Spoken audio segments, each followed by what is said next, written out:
got a phone because into efana ngisho ngiye ngayibhala phansi. Ngenzela ukuthi ngingagcine sengiphaphalaza ngisho nento engafanele ngisho. It's more like when you know your presidents or people in high positions do speeches and babhalelwe phansi, you know. So I'm kind of doing that today. Ngiyazi ukuthi into engajwayele ukuyenza mhlawumbe mengingena einkundleni zokuxhumana ningibone sengiphethe iphepha ke ngifunda phansi, but ngenxa yalento engizoyisho bekubalekile ukuthi ngibhale phansi ukuze nami ngingagcine sengisho nezinto engafanele ngizisho. But so kancane ngizothi nje thasi, okay? But ngithi ake ngithathe leli thuba yazi ngiphefumule ngoba sekaningi amaphepha ebhala ngegama lami ukuthi ngilaxaza umsebenzi. Firstly, ngithi ngisho ukuthi kuyintatheli. I don't appreciate indlela publish indlela enisebenzise ngayo amagama angahlali kahle ukupublisha i-article ethi ayihlanganise igama lami. Igama lokulaxaza nilisebenzisile nike nangibeka ngoba siyasonke ukuthi yini ukulaxaza akusikhona nje ukushiya kahle.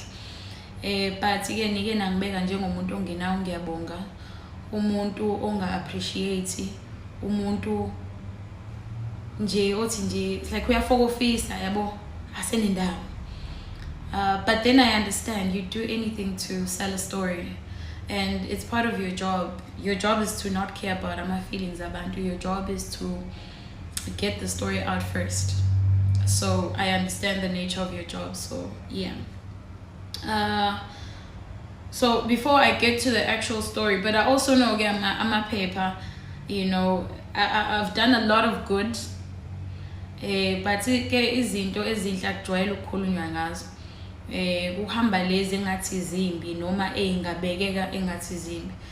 Kukaningi ngenza izinto ezinhle kodwa angakaze ngiyifice ephepheni.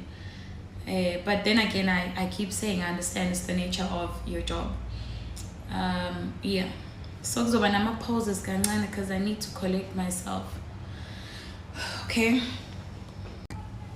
Okay, I come back. So to confirm the rumors, akhona manje ukuthi ngiyashiya emsebenzini. Yebo ngiyashiya. We in the radio industry every year, you know, it's always time to renew contracts. So bese kufika isikhathi sokuthi se renew ama contracts. And bebe ngibuyisa, very grateful. You know, so long as I'm on air, so long as I'm on the platform and I'm able to talk to my listeners, it's fine. So base beyasho typeni siyakubuyisa in the new season. Uzokwenza luphu uhlelo. Bengizowenza uhlelo la ngo Sunday 1 to 4. I did not mind. But inkinga ngakumina iqale sebesho ukuthi because ngitheme ngibala imali i-show iyodwa since bebenginika i-show eyodwa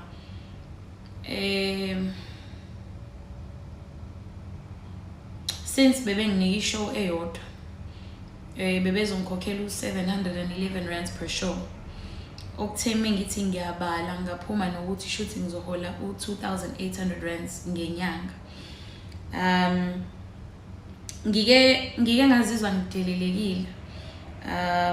Kodwa ngehlisa umoya ngabuyela kubona abaphathi ngoba angike ngingathanda ukwenza isinqumo uma sengibheke emumva ngithi what if ngazama ukukhuluma nabo.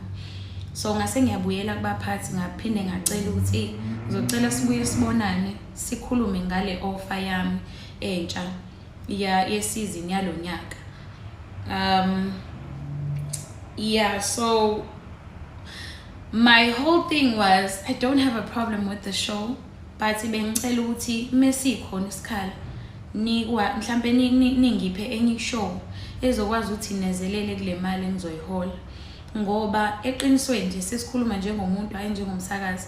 Ikuphi la ngizothi mengikhipha khona i-payslip yami ngi-approve ngihola u2.8 ngenyanga? Yini engizokwazi ukuyithenga ngo2.8 inkosi yami njengoba ungena estolo wenza igrosa 1000 nje izinto ezu3 ezu4 yini engizoyenza ngo-2.8. Angisho ukuthi akondli umndeni wami, but mina ekhaya babheke mina. So ngacela kubona ukuthi imukhona omunye umsebenzi engingakunika wona oseceleni, ngizocela ningiphe ukuze kuzokwazi ukuthi kunyuke le mali engiyiholayo. I think I got to a point where I had to ask abaphathi ukuthi bona-ke mase sikhuluma iqiniso bangaphila ngo-2,800 rands ngenyanga. Ngangicela lapha. So umphathi wami okuyena uline manager wami u-Ayanda Milansi okuyena ophethe abasakazi, sithe mesikhuluma kwama-negotiations waseyasho ukuthi Penny, I think you know you can check other things ongazenza. Kahle besuggest ukuthi angibheke ezinye izinto engingazenza other than i-radio, other than being behind the mic, other than being on air. Wathi ngingabheka like khona izinto behind the scenes. Angisho kabi kodwa ke into ayiphefumulile ngalesa sikhathi ukuthi I should check other things engingazenza. Not for extra money. I think lapha besekhulumela the whole career yami as a radio presenter ukuthi awubheke ezinye izinto. Liyanta ayishilo ike yangibulala ukuzethemba kwami ngokusakaza. Because indirectly it's like I'm being told that you're not good enough, try other things. Ukuthi sengihambe isikhathi eside ngokusakaza, abantu ekade sikhula nabo kulezi zinto ze-radio bayazi Nkosi yami ukuthi radio ngiyithanda kangakanani. And yeah, okay. So ngibese ngithatha isinqumo sokuthi ngibacele ukuthi ningabe nisayivuselela i-contract yami kulonyaka. Angiyekanga ngoba mhlambe khona ongcono ngikutholile, angiyekanga ngoba ngithanda, angiyekanga ngoba khona amadlela ahlaza sengiwatholile, cha. Ngiyeke ngoba imali besengizonikwa yona binganele ukuthi ngingakwazi ukuthi ngiyiphilise. Also umuntu owazi mina Nkosi yami uyazi ukuthi ngikuthanda kanjani ukusakaza. Mina singathi sihamba ngidlala i-radio ngehlisa ingoma ngisakaza.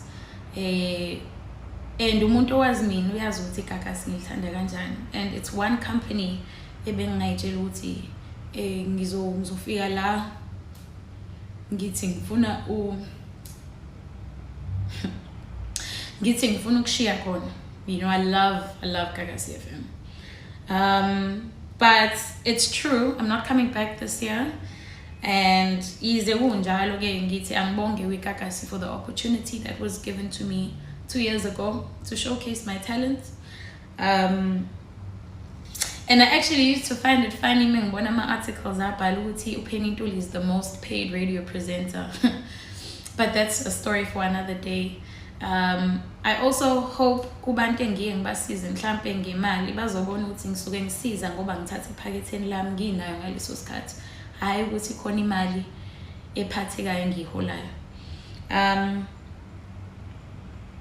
Mengacela imali eningi emsebenzini, but bengicela ukuthi bangiholele imali ngizokwazi ukuyiphilisa ngayo. Hayi ukuthi ngiphakeme noma ngizibukela phezulu, but into ebengiyicela ukuthi please at least value me. Yeah, I had a long conversation nobhuti wami nomndeni. Sathi mesikhuluma before kuphuma ama-articles, sathi mesikhuluma wathi sis dadewethu ngicela uhambe futhi ungali ngoba mina ekhaya ngafundisa ukuthi isihlahla asinyelwe.